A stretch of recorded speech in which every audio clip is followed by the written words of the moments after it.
11 आले आणि शेवटी राहिले 3. आता परत तोच प्रश्न येतो जेव्हा आता निवडणूक येणार.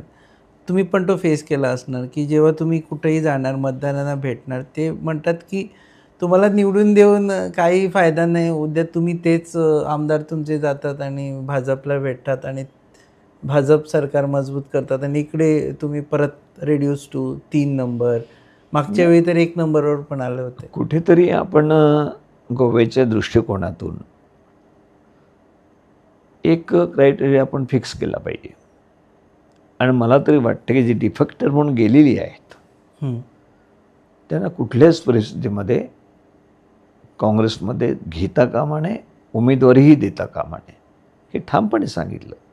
आता नवीन अध्यक्ष आमचे गिरीशजी, त्यांनीसुद्धा आमची भूमिका तीच होती आणि तीच भूमिका गिरीशजीने मांडली. तर त्याबद्दलचं आमचं एक मत आहे की डिफेक्टर जे आहेत त्यांना बिलकुल काँग्रेसमध्ये प्रवेश देणार नाही, कधीच नाही.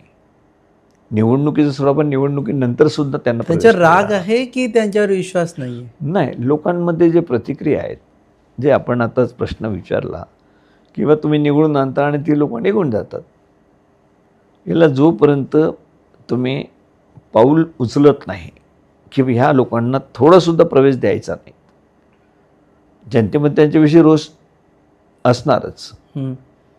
किंवा हे निवडून गेलेत, सगळ्या देवांच्या शपथी घेतल्यात, मंदिर, मस्जिद, चर्च, ॲफिडेव्हिट पण लिहिलं, सगळ्या ठिकाणी झालं. आता अशा लोकांना आपण परत निवडून द्यायचं का, हा लोकांनी सुद्धा विचार केला पाहिजे.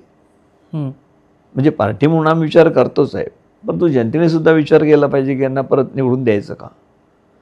कारण अशी प्रवृत्ती ते गोव्याच्या दृष्टिकोनाची तच नाही. तुम्ही एखादा पक्षाचं कमिटमेंट असतं तुमचं, त्यांच्या विचारधारेशी तुम्ही जुळलेले असता आणि विचारधारेशी जुळले असल्यावर तुम्ही एवढ्या मोठ्या प्रमाणात जर लगेच सत्तेत जाण्याकरता तुमची भावना, मानसिकता असेल, तर मग सत्ता वगैरे कुठे आहे तुमची?